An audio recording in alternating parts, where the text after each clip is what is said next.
প্রয়াত রানী দ্বিতীয় এলিজাবেথ ছিলেন বিশ্বের সবচেয়ে পরিচিত ও সম্মানিত রাষ্ট্রনায়কদের একজন।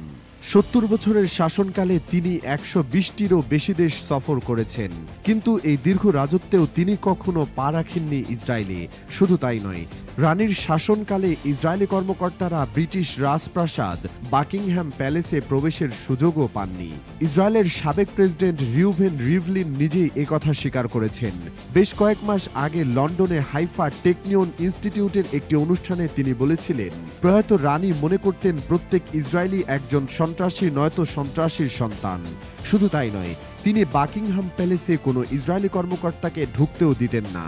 ইসরায়েলের সাবেক এই প্রেসিডেন্ট আরও বলেছিলেন, রানী এলিজাবেথ ও আমাদের মধ্যে সম্পর্ক কিছুটা জটিল ছিল।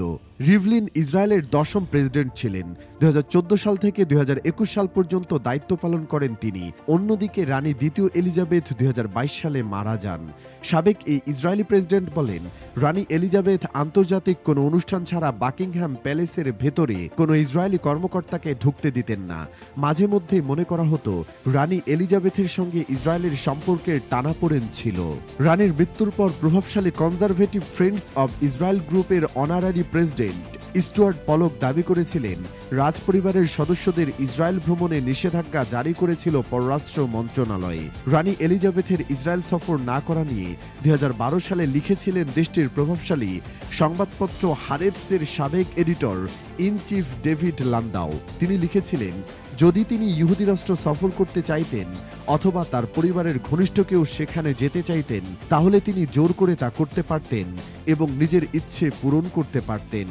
কারো কারো ধারণা, ইসরায়েলের স্বাধীনতা ঘোষণার আগে ১৯৪০-এর দশকে ফিলিস্তিনে যুক্তরাজ্যের ম্যান্ডেটের বিরুদ্ধে ইহুদিবাদী সশস্ত্র গোষ্ঠীগুলোর সহিংস বিদ্রোহের কারণে ইসরায়েলের প্রতি নেতিবাচক মনোভাব পোষণ করতেন রানী এলিজাবেথ। ১৯৮৪ সালে জর্ডান সফর করেন রানী এলিজাবেথ।